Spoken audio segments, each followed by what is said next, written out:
Hallelujah. Hallelujah. I just want to praise the Lord once again for this new day, the day of 14th June 2020. मैं आज इस 14 जून 2020 के 20 वर्ष के इस दिन के लिए आपका धन्यवाद करता हूँ। I know that once again the people of Punjab are stuck under lockdown situation. मैं जानता हूँ कि पंजाब के लोग आज भी लॉकडाउन के अंदर में हैं। And for some people it's so depressing that they had prepared their minds to worship in the church building. और बहुत से लोगों के लिए एक बड़ी निराशाजनक बात है क्योंकि आज लोग तैयार हो गए थे चर्च में आके आराधना करने के लिए। But sadly again the orders of the CM we have to obey. लेकिन हमें अपने चीफ मिनिस्टर की आज्ञा को पालन करना है। But let's not be worried about anything right now. लेकिन हम किसी बात की चिंता ना करें। If few people are watching this program, यदि कुछ लोग आज इस कार्यक्रम को देख रहे हैं, even a few, चाहे थोड़े ही हों, let me assure you that you are serving an Almighty, the Creator God of the entire universe. तो मैं ये कहना मांगता हूँ कि तुम उस महान परमेश्वर जो सृष्टि करता है सारे जगत का, आप उसकी आराधना कर रहे हैं। He's a great God. वो एक बहुत महान परमेश्वर है। We had a powerful worship service and powerful prayer from my wife. हमने बहुत सामर्थ वाली आज हमने आराधना की है, प्रार्थना की है। And we know that my brother who was singing that song where he was focusing that yes, enemy does attack on us. और जो गीत अभी भाई ने गाया था उसमें इस चीज के ऊपर इशारा कर रहा था कि दुश्मन जो है वो हमारे पीछे लगा हुआ है। The devil. वो शैतान है। But let me tell you that we are more than conquerors in Jesus Christ. लेकिन मैं आपको ये बताना मांगता हूँ कि हम मसीह यीशु में जयवंत से भी बढ़कर हैं। The devil tries to touch us, to harm us. शैतान जो है वो हमें छूने की कोशिश करता है, हमारा नुकसान पहुंचाता है। But we have a wonderful word of God with us. लेकिन हमारे पास परमेश्वर का बहुत सुंदर वचन है। And I want to read one verse for that promise, which is for the children of God. और मैं वो वायदा पढ़ना चाहता हूँ जो कि परमेश्वर के बच्चों के लिए। That is from 1 John chapter 5. वो है पहला यूहन्ना 5वां अध्याय। Verse 18 says very clearly. 18 आयत में लिखा है बड़ी सफाई से। I'll request my wife Penny to open 1 John chapter 5 and I read it in English. She'll be reading in Hindi. मैं अपनी पत्नी से इल्तिजा कर रहा हूँ कि वो पहला यूहन्ना 5 chapter 5 5वां अध्याय verse 18. 18 से पढ़े। As I said that we are worshiping an almighty God, the creator God of the entire universe. जैसे मैंने कहा कि हम महान परमेश्वर की आराधना उपासना कर रहे हैं जो सारी सृष्टि का कर्ता धर्ता है। He is the one who saves us. वही है जो हमें बचाता है। But when he saves us when we become his children. लेकिन बचाता तभी है जब हम उसके बच्चे बन जाते हैं। So this is what the Bible tells me here in 1 John 5:18. तो यही मुझे पहला यूहन्ना 5 अध्याय उसकी 18 आयत यही बताती है। We know that those who are born of God do not sin. यहाँ लिखा है कि हम जानते हैं कि जो परमेश्वर से उत्पन्न हुए हैं वे पाप नहीं करते। But the one who was born of God protects them. पर जो परमेश्वर से उत्पन्न हुआ है उसे वे बचाए रखता है। And the evil one does not touch them. और वो Wow. दुष्ट उसे छूने नहीं पाता। What a great word of God we have. कितना महान परमेश्वर का वचन हमारे पास है। The point we have to know that when we are born of God, we are not supposed to sin. जो चीज जानने की जरूरी है वो ये है कि जब हम परमेश्वर की संतान बन जाते हैं तो हम पाप नहीं करते। My heart says that before I start from the book of Revelation, मेरा हृदय ये कह रहा है कि इससे पहले कि हम प्रकाश की पोथी पर जाएं, let's all confess our sins if we have committed some, आइए हम यदि हमसे कोई गुनाह हो गया है तो हम उसका अंगीकार करें so that we may understand the book of Revelation chapter 2, ताकि हम प्रकाश की पोथी उसका दूसरा अध्याय समझ सकें। as we are going to talk about the church of Thyatira. जैसे हम उस थ्यातीरा की कलीसिया के बारे में जिक्र करने जा रहे हैं। We really need to come before the Lord with a repenting heart. सबसे पहले हमें एक पश्चातापी हृदय लेकर परमेश्वर की हुजूरी में आना है। Father God, we acknowledge your presence this morning, this afternoon. परमेश्वर हम आपकी उपस्थिति को इस जगह पे मानते हैं। And Lord, we know that we are not perfect before thee. हम ये भी जानते हैं कि हम पूरी तरह से सिद्ध नहीं है आपके But सामने। Lord, you are making us perfect लेकिन आप हमें सिद्धता की तरफ लेकर जा रहे हैं because you have given us your Son Jesus Christ. क्योंकि आपने अपने पुत्र यीशु को हमारे लिए दिया। Then you have given us the gift of the Holy Spirit. फिर आपने हमें पवित्र आत्मा का वरदान दिया है। And through this word, you continuously teach us so that we may really rectify our sins and mistakes. और अब इस वचन के द्वारा हमें लगातार सिखाते जाते हैं ताकि हम अपनी गलतियों को त्रुटियों को सुधारें। Lord, we pray this morning, परमेश्वर हम प्रार्थना करते हैं सुबह, any secret sin, यदि हमारे अंदर कोई गुप्त पाप हो any known sin, या जाना हुआ पाप हो any sin which is also known by the public, या ऐसा कोई पाप हो जिसे सब जानते हैं, Lord, you know better than everyone. प्रभु आप हमसे बढ़कर जानते हैं। So we pray, cleanse us from all kinds of unrighteousness this morning, इसलिए हम प्रार्थना करते हैं कि हमें हर प्रकार की अधार्मिकता से प्रभु परमेश्वर हमें आप शुद्ध करें, so that when we open the Word of God, इसलिए ताकि जब हम परमेश्वर का वचन खोलते हैं we may restore it in our hearts, हम उसको अपने हृदय में जमा कर सकें and store it in our minds too. और उसको अपने मनों में और दिमाग में उसको जमा कर सकें, Not just for knowledge sake, सिर्फ ज्ञान की खातिर नहीं, but just to be the real person in this world. इसलिए कि हम एक सिद्ध इंसान इस संसार में बन सकें। We commit all these things into your care, परमेश्वर हम सब कुछ आपके हाथों में देते हैं and we ask this prayer in the name of Lord Jesus और ये हम Christ. प्रार्थना यीशु मसीह के नाम से मांगते हैं। Well, we thank the Lord once again, and we come to the book of Revelation chapter 2. एक बार फिर हम परमेश्वर का धन्यवाद करते हैं और वापस प्रकाश की पोथी प्रकाशित वाक्य Chapter 2 verse 18 to 29. दूसरे अध्याय पर आ जाते हैं, उसकी 29 आयत। As I prayed just now, जैसा मैंने अभी प्रार्थना की that this word should not be just for the sake of knowledge, and it should not be stored in our mind for knowledge sake. ये वचन जो है सिर्फ हम ज्ञान हासिल करने के लिए इसको ना देखें, But as I prayed that it should become real for our lives, for my life. लेकिन ये वचन हमारे लिए सत्य बन जाए हमारे जीवन के लिए। And that's why I want to open one verse before I touch from verse 18. I want to take your attention to the book of Acts. इससे पहले कि हम दूसरा अध्याय पढ़े, हम पीछे जाते हैं। Book of Acts chapter 17. प्रेरितों के काम Verse 11 onwards. प्रेरितों के काम 17 Yeah, chapter 17, verse 11. 17 आयत 17 अध्याय Verse 11. 11 This is, 17 के 11। some of the passages are my very favorite passages. कुछ ऐसे भी हवाले हैं जो मेरे पसंदीदा हवाले हैं, Very favorite. बहुत ही मेरे पसंदीदा है ये। This is one of them. उनमें से एक ये है। A few days back on Friday, my wife was sharing in the fasting prayer meeting. कुछ दिन पहले शुक्रवार का दिन था जब मेरी पत्नी इस बात का जिक्र कर रही थी, And she reminded me too that how eagerly we all need to search the scriptures, leaving everything behind. और उसने मुझे ये चीज याद कराया कि हमें कितनी सख्त जरूरत है कि हम वचन को ध्यान से खोजें। In verse 10 and 11, when Paul was in trouble, 10वीं और 11वीं आयत में जब पौलुस थोड़े संघर्ष से होकर जा रहा था, the believers of Berea sent him to a synagogue, Jewish synagogue in Berea. बेरिया के जो विश्वासी थे उन्होंने उसको एक यहूदी आराधनालय में भेजा। Here is a description, or you say it's a comparison about two congregations. यहाँ पर यूँ कहिए कि दो कलीसियाओं की तुलना की गई है।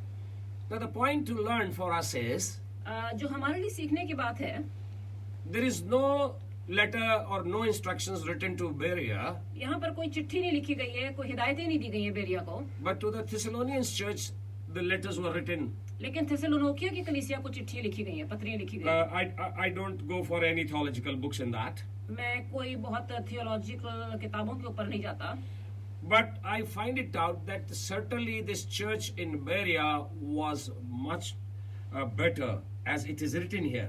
लेकिन यहाँ पर ये लिखा है कि ये जो बेरिया की कलीसिया है ये बहुत अच्छी थी उस कलीसिया से। Why?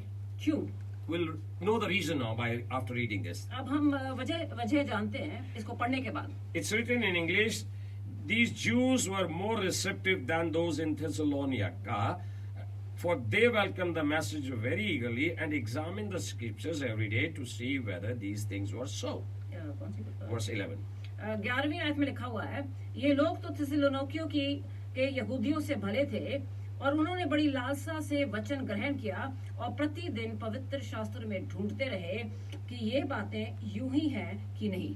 See, here is a comparison between two congregations. यहाँ पर दो कलीसियाओं की तुलना की गई है। Berea and Thessalonica. एक तरफ बेरिया की कलीसिया है, दूसरी तरफ थिस्सलुनीकिया की कलीसिया है। Thessalonica congregation has been forwarded 2 letters, first and second letter. थिस्सलुनीकिया की जो कलीसिया है उसको 2 पत्रियां लिखी गई हैं। but not to Berea. लेकिन बेरिया को कोई पत्री नहीं लिखी गई। Why? क्यों? This is what I try to understand, that they were searching the scriptures as it is written from the depth of their heart. क्योंकि मैं ये देख रहा हूँ वचन में लिखा हुआ है कि वो गहराई से, दिल के गहराई से वचनों को खोजते थे, And they were पढ़ते थे। welcoming the message very eagerly and examining the scriptures.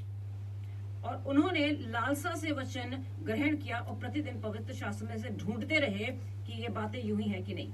If you want to be called more better, more good, more receptive, यदि आप भी अगर ये कहलाना चाहते हैं कि आप भी बहुत अच्छे हैं, बेहतर हैं receptive, और सुनना मांगते हैं, ग्रहण करना मांगते then हैं, you need to follow this verse very deeply. तो फिर आपको 11वीं आयत बड़ी गहराई से इसके ऊपर मनन करना And then पड़ेगा। you have to digest everything which is written in the Word of और फिर God. आपको सब कुछ अंदर ग्रहण करना पड़ेगा, हजम करना पड़ेगा जो कि वचन में लिखा गया है। And then you need to work on it, what God is instructing us. और फिर आपको इसके ऊपर मेहनत करनी पड़ेगी और जानना पड़ेगा कि परमेश्वर आपसे क्या कह रहा है। As we are searching the scripture these days, जैसे हम वचन को आजकल ढूंढ रहे हैं, खोज रहे हैं, you know, this morning when I was thinking why this lockdown period has been extended in Punjab. आज सुबह मैं यही सोच रहा था कि लॉकडाउन क्यों बढ़ा दिया गया है पंजाब में। We certainly know that coronavirus is spreading, ये तो हमें पता है कि पंजाब में बड़ी तेजी से फैल रहा है, but at the same time, God is giving us another opportunity to correct myself. लेकिन मैं ये भी सोचता हूँ, मानता हूँ कि शायद परमेश्वर ने ये एक मौका दिया है कि हम अपने आप को सुधारें, So that I may sit down, ताकि हम बैठें and what is written here to the churches और जो कुछ कलीसियों को वचन में लिखा गया है, is not written to the seekers, as I said earlier. ये खोजियों के लिए नहीं लिखा गया, जैसे कि मैंने आपको पहले ही बताया। It's written to the churches where believers are found. ये वो कलीसियाएं हैं जहाँ पर विश्वासी लोग हैं। So today we are going to talk about the church of Thyatira. तो आज हम थाइटीरा की कलीसिया के बारे में देखते हैं। The church of Thyatira is having some problem in the church. ये थुआतीरा की कलीसिया जो है, इसमें कुछ गड़बड़ियां चल रही थी। We'll find it out what was it. अब हम देखते हैं कि वो गड़बड़ियां क्या थी। First of all, let's know the location of this church. पहले तो सबसे हम पहले ये देखते हैं कि ये चर्च कहाँ पर था। First of all, if you find these 7 churches, जब हम इन 7 कलीसियाओं के बारे में देखते हैं, among these 7 churches, this was the longest letter written to the church. अगर हम 7 कलीसियाओं की जो पत्री लिखी गई, अगर हम देखें तो सबसे लंबी पत्री थुआतीरा की कलीसिया को लिखी The गई। rest of the 6 churches having small instructions. बाकी जो 6 कलीसियाएं, उनको थोड़े कम हिदायतें दी गई हैं। This was the smallest city in Minor Asia, ये एक छोटा सा शहर था एशिया में, but a longest letter. लेकिन सबसे लंबी चिट्ठी यहाँ लिखी गई है। Why? क्यों?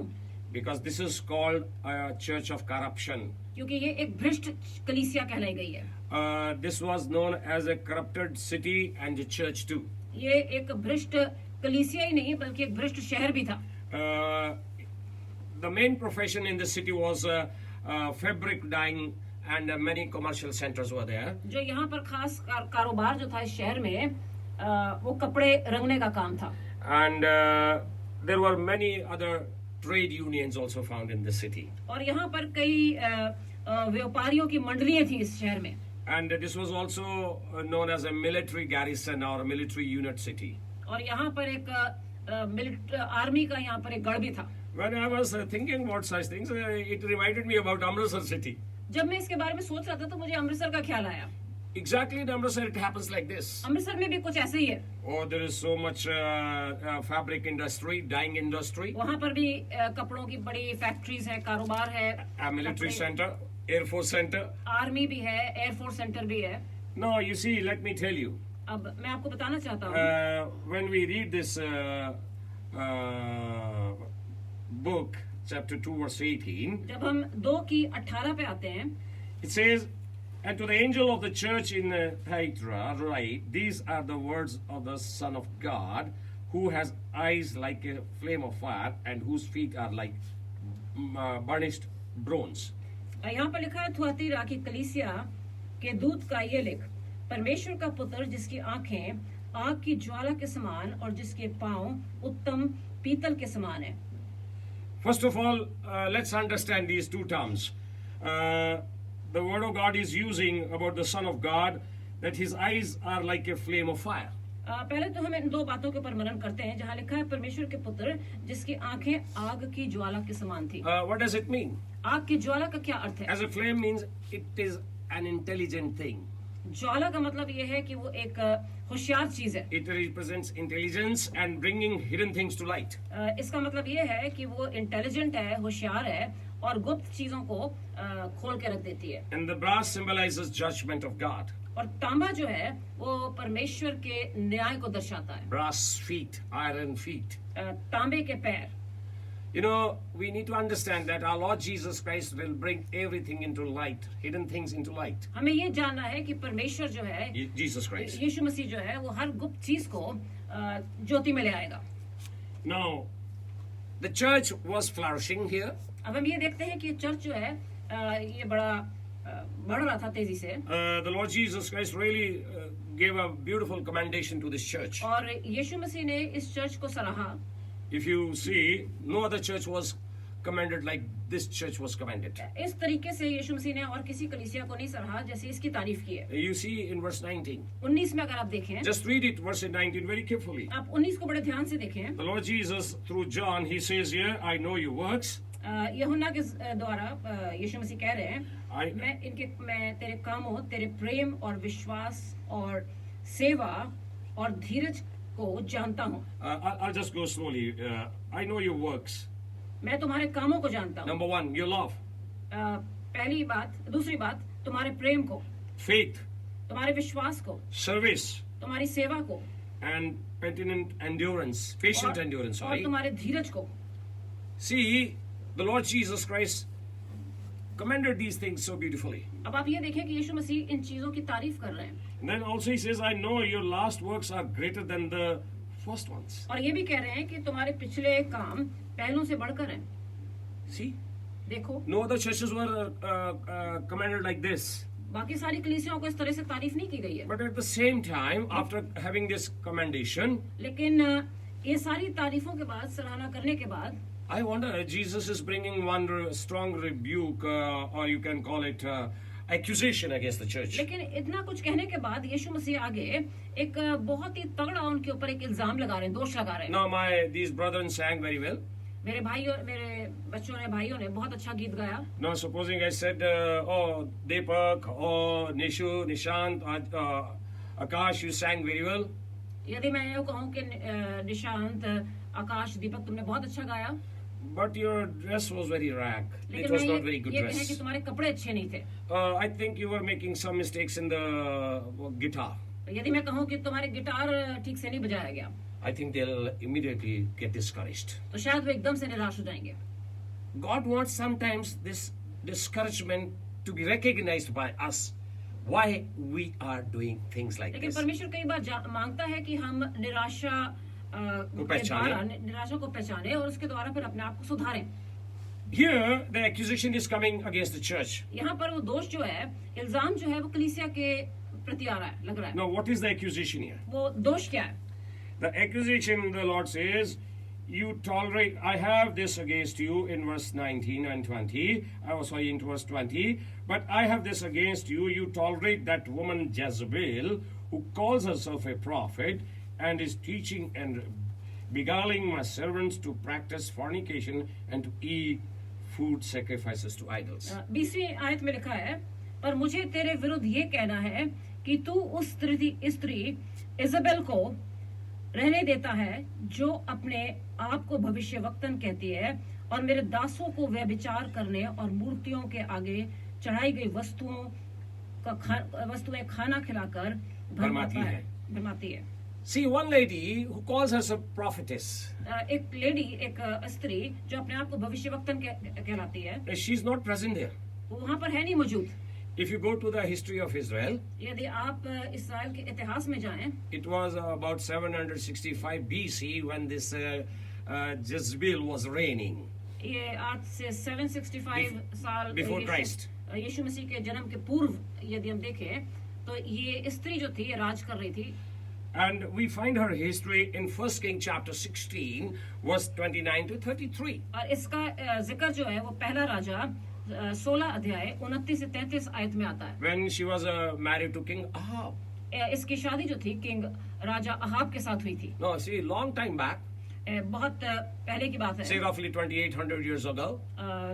लगभग 2800 साल, The time could fluctuate. Time ज्यादा भी हो सकता है, कम भी हो सकता है। But from that period until this, her spirit of wrong teaching, the spirit of idolatry, is being practiced regularly. लेकिन वो आत्मा जो है उस समय से लेकर आज भी कलीसियाओं में लगातार काम कर रही है। Children of God, परमेश्वर के बच्चों, I'm trying to give a strong emphasis from my last preaching when I spoke about the church of Pergamum. मैं पिछली अपनी वो शिक्षा जो मैंने दी थी परगुमम की कलीसिया में से, I was talking about the family generational curses. मैं पारिवारिक श्रापों के बारे में मैंने बात किया था। See, here again, it's a kind of a family generational curse. That time it was from the king of Balak and the prophet Balaam, but this time it is from the lady Jezebel, वो पहले जो the श्राप queen था, Jezebel. ये श्राप उससे भी पहले चलता आ रहा है, ये बलाक और बलाम के जमाने से, और उसके बाद फिर इजबेल और फिर इस कलीसिया में। Now, you just open the Bible from 1 King chapter 16. There you I- will read little bit about it. आइए हम पहले राजा की तरफ जाते हैं। And open the book of 1 King chapter 16, पहला राजा 16 अध्याय, verse 29 to 33.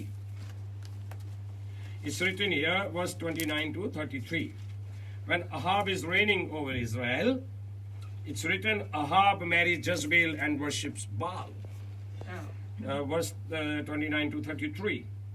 29 पहला राजा, In a way, Ahab was a successful king. पहला राजा 16 की 29 आयत, यहूदा के राजा आसा के Yeah. 38वें वर्ष में ओमरी का पुत्र अहाब इसराइल पर राज करने लगा, और Okay. इसराइल पर शिमरोन में 22 वर्ष तक राज करता रहा। Okay. और ओमरी के पुत्र अहाब ने उन सब से अधिक जो उससे पहले थे वह कर्म किए जो यहोवा की दृष्टि में बुरे थे। He did all evil in the eyes of the Lord. Ahab ने वो सारे गलत काम किए जो परमेश्वर की नजरों में घृणित थे। The biggest evil was that he married this lady Jezebel, जो सबसे बड़ा पाप उसने किया वो इजबेल नाम की स्त्री से विवाह करा के, because they started worshipping the idols of Baal क्योंकि वो उसके बाद बाल की मूर्तियों की पूजा करने and लगे also served Baal. और फिर बाल की सेवा करने लगे। Now here the curse starts. और यहाँ से वो श्राप शुरू हो जाता है। You see, when we don't recognize our sins ये देखिए कि जब हम अपने पाप को पहचानते नहीं हैं and we don't confess our sins, और फिर उन पापों का अंगीकार नहीं करते when we don't forsake our sins, और फिर उन पापों को त्यागते नहीं, we never get those blessings which we want to receive. तो फिर वो बरकतें जो हम चाहते हैं वो कई बारी रुक जाती हैं। The church, I want to really emphasize on this point. कलीसिया में एक चीज के ऊपर जोर देना मांगता हूँ। I said, when we don't recognize our sins, मैंने कहा जब हम अपने पापों को पहचानते नहीं, when we don't confess our sins, जब हम अपने पापों का अंगीकार नहीं करते when we don't forsake our sins, और जब हम पापों को छोड़ते नहीं है, we don't get blessings from God, what He wants to give और us. फिर परमेश्वर की हमें वो बरकतें नहीं मिलती, Rather, it becomes a practice of sinning and sinning and sinning. बल्कि उसकी जगह वो ये हो जाता है कि हम पाप के बाद पाप के बाद पाप करते चले जाते Now, हैं। say I said 3,000 years ago, probably, मैंने कहा कि शायद 3000 वर्ष पूर्व की बात है। that the church is doing very fine.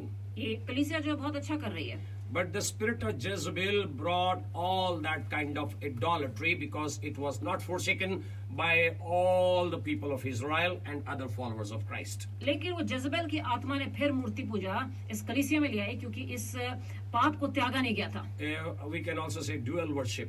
हम ये कह सकते हैं कि ये दो तरह की आराधना थी। The church is worshipping the Lord Jesus Christ. कलीसिया जो है वो यीशु मसीह की आराधना कर रही है, See the commendation they got it? क्योंकि आप देख रहे हैं कि उनकी सराहना की गई है। But at the same time, the dirty spirit which came in the church ruined the church. लेकिन उसके साथ साथ जो गंदी आत्मा कलीसिया में आ गई थी वो कलीसिया को बर्बाद करने लगी। The church, you need to listen it to my statement very carefully. कलीसिया आप मेरी इस बात को बड़े ध्यान से सुने, गौर से सुने। I have found it even in my own family मैंने अपने परिवारों में भी ऐसा देखा that the family generational curses continue to bring havoc in our families. कि जो पारिवारिक श्राप होते हैं वो हमारे परिवारों में बर्बादी कई बारी ले आते हैं। So we have to be really very careful what the message we are going to listen further on. तो इसलिए हम इस बात का गौर करें जो हम संदेश आज सुनने जा रहे हैं। All the good works which the church did, जो अच्छे काम इस कलीसिया ने किए they were all left out. उनको एक तरफ कर दिया, And then the Lord Jesus Christ gave a strong rebuke to the और church. फिर उसके बाद यीशु मसीह ने एक बहुत कड़ी आलोचना की और डांट लगाई। Now you see, I'm not going to repeat the history of Jezebel, मैं फिर जezebel का इतिहास में नहीं जाऊंगा, but I want to come to the next point. लेकिन मैं अगले अपने पॉइंट पे आता हूँ That why these people followed the spirit of Jezebel. कि ये लोग जो थे जezebel की आत्मा के पीछे क्यों लग गए। I said this was an industrial town. मैंने कहा था कि ये एक व्यापारिक शहर था, It was having a military garrison. यहाँ पर फौजों का अड्डा था, ये गढ़ था। There were trade unions. यहाँ पर बहुत से व्यापारियों की मंडलियां थी।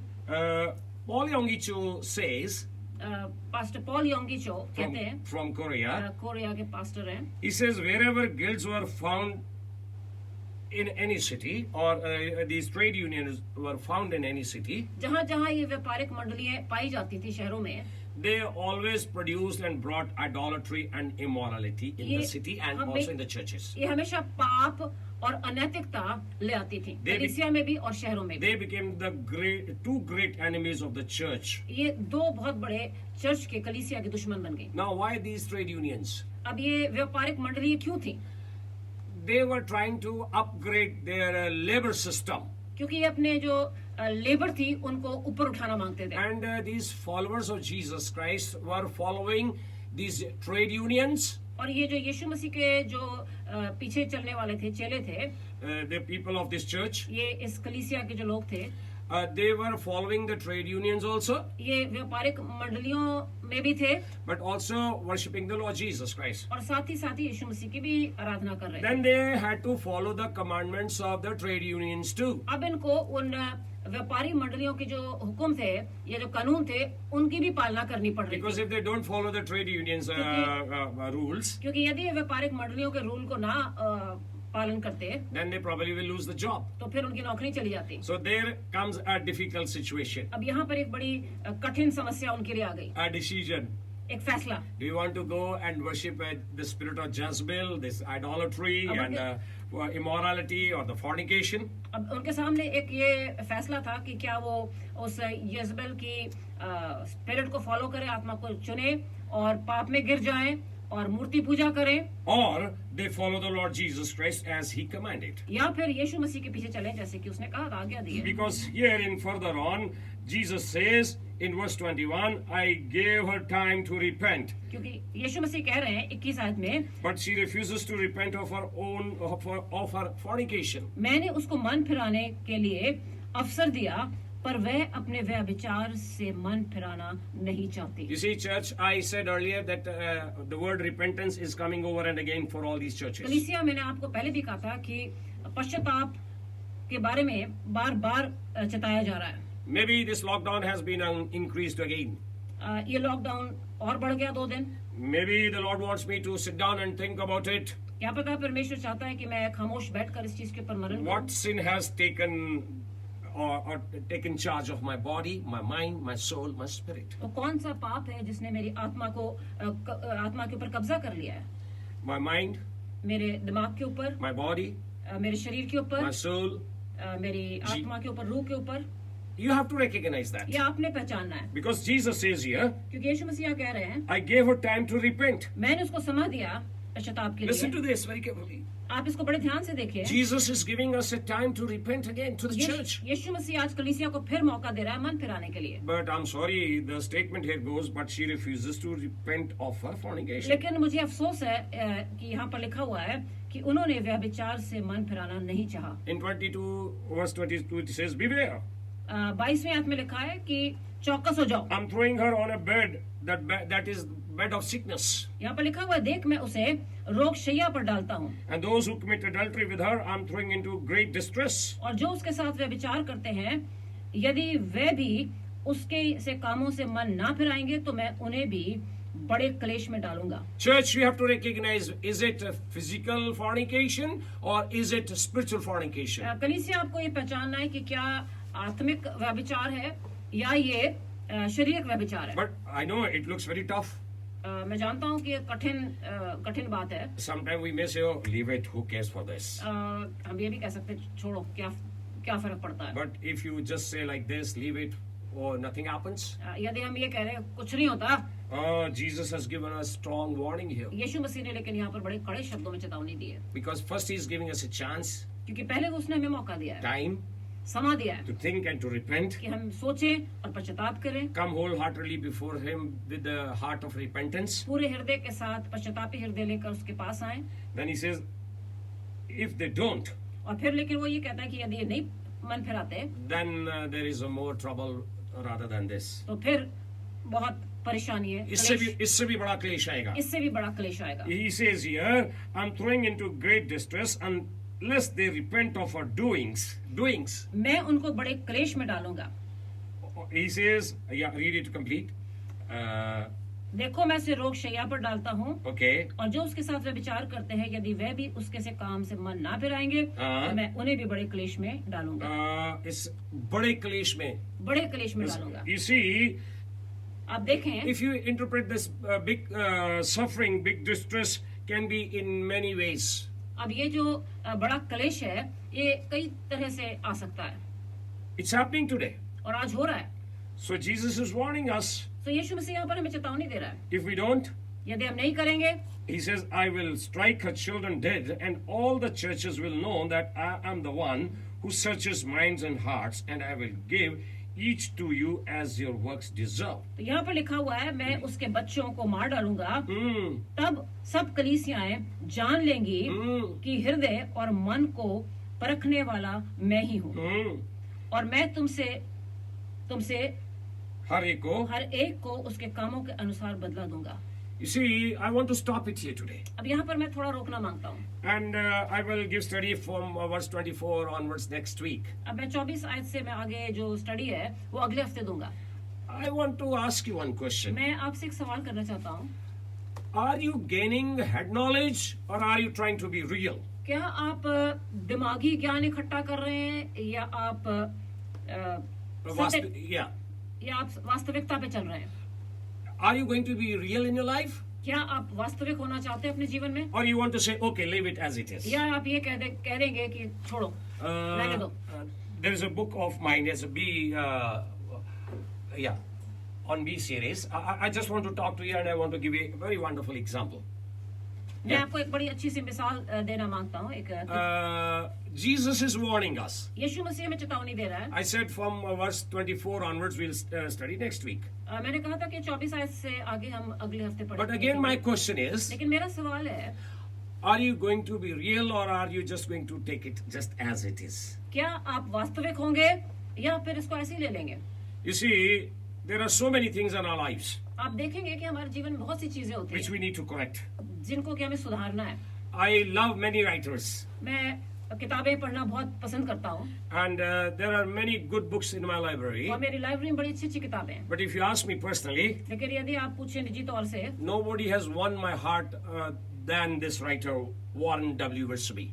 मेरे दिल को एक राइटर ने बहुत जीता है और उसका नाम है Warren वियर्सबी। He writes very, very practically. वो बड़ी मतलब कार्यशील बातें करता He है। died at the age of 90. वो 90 साल की उम्र में मरा And I love his library. और मैं उसकी जो किताबें हैं उनसे बहुत ही प्यार करता हूँ। He wrote many things on B series. उसने किताबों की एक लड़ी लिखी है, For बी सीरीज कहलाती Be है। wise, be wise, be courageous, be बहादुर बनो, be live, yeah, be live, जीवित बनो, be real. वास्तविक बनो। So many things on B series. ये सारी मतलब बनने के ऊपर Be determined, दृढ़ बनो, so and so on.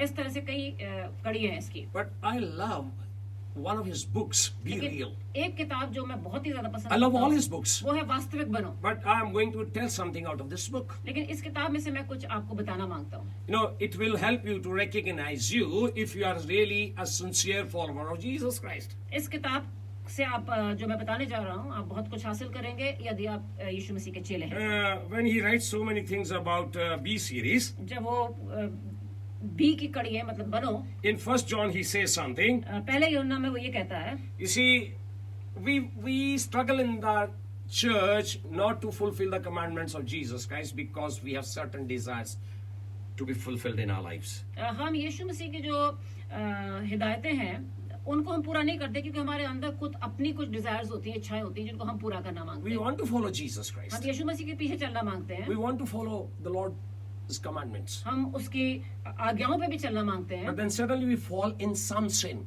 लेकिन फिर हम कहीं पाप में गिर जाते हैं. Why? क्यों? I'll tell you some reasons. मैं इसके कुछ कारण बताता हूँ. Let me read one of his paragraphs. मैं उसकी कुछ लिखी हुई बात आपके साथ बांटता हूँ. God has given man certain desires, परमेश्वर ने इंसान को कुछ इच्छाएं दी हैं. and these desires are good. ये इच्छाएं अच्छी होती हैं, Hunger, thirst, weariness, जैसे भूख, प्यास, थकावट. and sex are not at all evil in themselves. Sex जो है ये इविल मतलब बुरी नहीं होती है अपने आप में. There is nothing wrong about eating, drinking, sleeping, इसमें कोई बुराई नहीं है खाने में, पीने में, सोने में, or begetting children. या फिर बच्चे जन्म देने में. Now, try to catch this point. अब आप इस पॉइंट को समझने की कोशिश करें. But when the flesh nature controls a man, लेकिन जब शरीर जो है वो इंसान को काबू करने लगता है, they become sinful lusts. तो फिर वो लोभ में बदल जाता है. Hunger is not evil, भूख जो है वो पाप नहीं है, but gluttony is sinful. लेकिन मतलब खाने की लालच करना वो गलत है. Thirst is not evil, प्यासा होना गलत नहीं है, but drunkenness is a sin. लेकिन दारू पीना, नशे में धुत हो जाना ये गलत है. ये पाप है. Sleep is a gift of God. सोना परमेश्वर की तरफ से एक वरदान है, But laziness, oversleeping is a shameful act. लेकिन ज्यादा सोना या सुस्ती करना ये एक शर्मनाक चीज है. Sex is God's precious gift sex जो है वो परमेश्वर का एक गिफ्ट है, when used rightly. लेकिन जब उसको सही तरीके से इस्तेमाल किया But जाए. when used wrongly, it becomes immorality. लेकिन जब उसको गलत तरीके से इस्तेमाल किया जाता है तो अनैतिक हो जाता है. Now, why I'm reading this paragraph? मैं ये हवाला क्यों पढ़ रहा हूँ?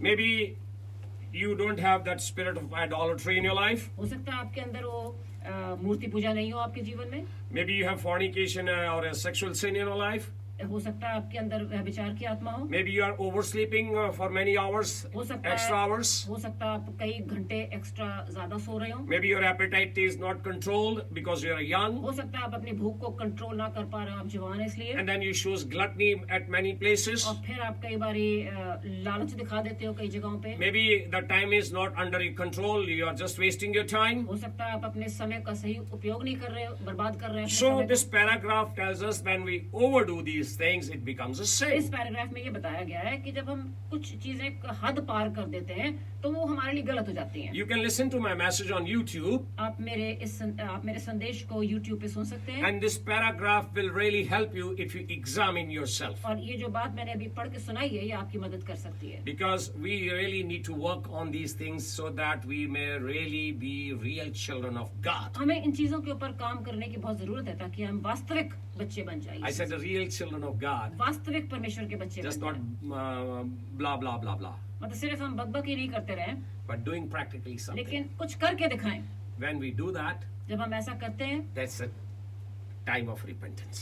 तो वो एक मन फिराने का अवसर होता है. So I tell you and advise you this week, मैं आपको सलाह देता हूँ कि आप इस हफ्ते if you feel that my message is hard, आपको लग रहा है कि मेरा आज ये का संदेश थोड़ा कठोर है, but let me tell you मैं आपको बताना मांगता हूँ that next week we will be encouraged by the Lord Jesus Christ that He wants us to be victorious. लेकिन मैं अगले हफ्ते ये देखेंगे कि परमेश्वर किस प्रकार से हमें उत्साह दे रहा है कि हम जयवंत जीवन जिए. We are married for the last so many years, 33 years. हम तकरीबन 33 वर्ष हो गए हमारे शादी के. We have seen that step by step we got victorious. और हमने ये देखा कि एक एक कदम लिया हमने और हम धीरे धीरे करके फतेहमंद हुए. And similarly, God wants you also to be और victorious. इसी तरह से परमेश्वर चाहता है कि आप भी विजयी बन So जाएं. today go back, तो इसलिए आज आप जाएं वापस, take time समय निकालें and open once again Acts chapter 17, और प्रेरितों के काम निकालें, 17 अध्याय निकालें, verse 11.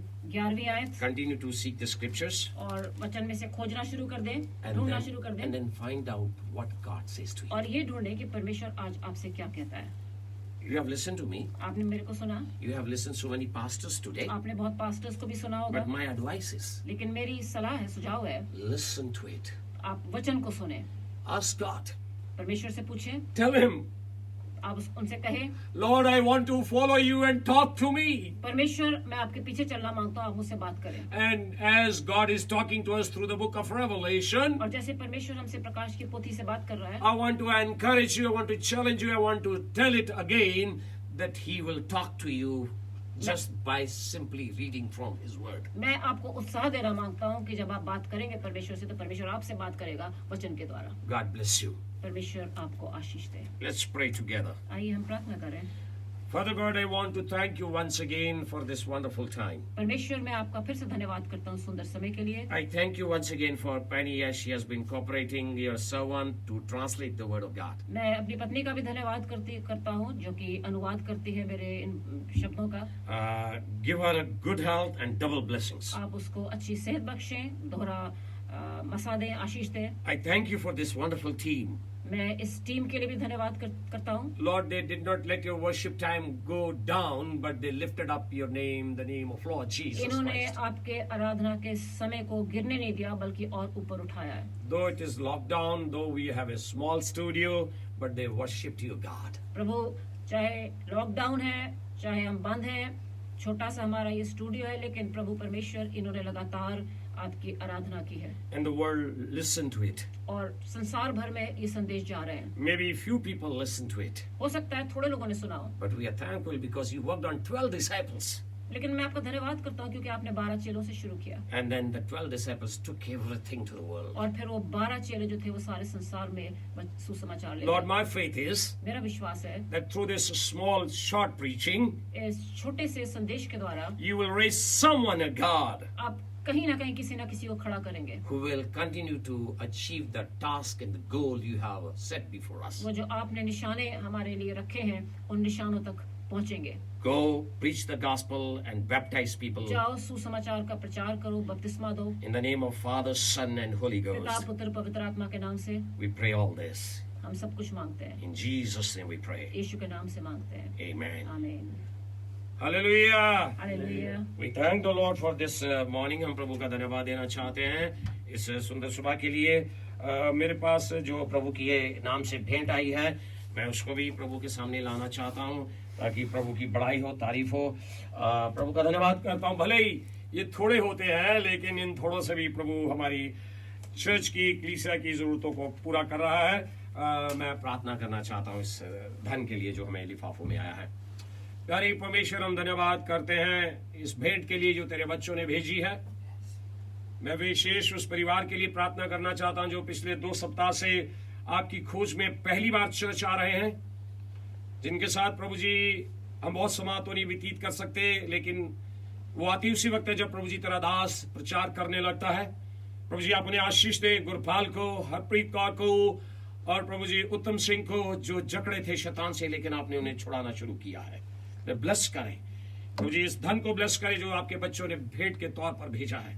पिता, थोड़ा है लेकिन बहुत है ये, क्योंकि आपकी महिमा होती है जब हम इसको शुक्रगुजारी से प्राप्त करते हैं, क्योंकि आप वो परमेश्वर हैं जो मछली के मुंह से सिक्का निकाल कर प्रभु जी टैक्स दिलवाने वाले परमेश्वर हैं। आप वो परमेश्वर हैं प्रभु जी जो 2 मछली और 5 रोटियों से हजारों को खिला देने वाले परमेश्वर हैं। पिताजी आप वो परमेश्वर हैं जिन्होंने एलिया को कौवे के द्वारा और स्वर्गदूत के द्वारा और विधवा के द्वारा वो भरपूर पेट खिलाया कि वो 40 दिन तक यात्रा करता रहा। Lord We worship you, Baba, Lord Jesus, we thank you, we praise you, God. प्रभु जी सुनने वालों के अंदर आपका आत्मा कार्य करे और एक ब्रेक थ्रू दे उन्हें परिवारों को। ओ प्यारे पिता, जिससे सचमुच में परिवारों में आपका आनंद और शांति आए, यीशु के नाम से दुआ मांगते हैं, आमीन। आइए प्रभु की प्रार्थना में जाएंगे। आए हमारे बाप, आप जो आसमान पर हैं, आपका नाम पाक माना जाए, आपकी बादशाहत आवे, आपकी मर्जी जैसे आसमान पर पूरी होती है जमीन पर पूरी हो। हमारे रोज की रोटी आज में बख्श दें, जिस तरह से हम अपने कसूरवारों को माफ करते हैं, आप भी हमारे कसूरों को माफ करें। हमें आजमाइश में न पड़ने दें, बल्कि बुराई से बचाएं, क्योंकि बादशाह, कुदरत और जलाल हमेशा तक आप ही का है, आमीन। अब हमारे खुदावंद यीशु मसीह का फजल, पिता परमेश्वर का प्रेम, पाक रूह की रिफाकत और संगत इस जमात पर, सुनने वालों पर, जो आगे सुनेंगे उन पर भी अब से लेके हमेशा हमेशा तक होती रहे, आमीन। सबको जय मसीह की, परमेश्वर आप सबको आशीष दे, आमीन।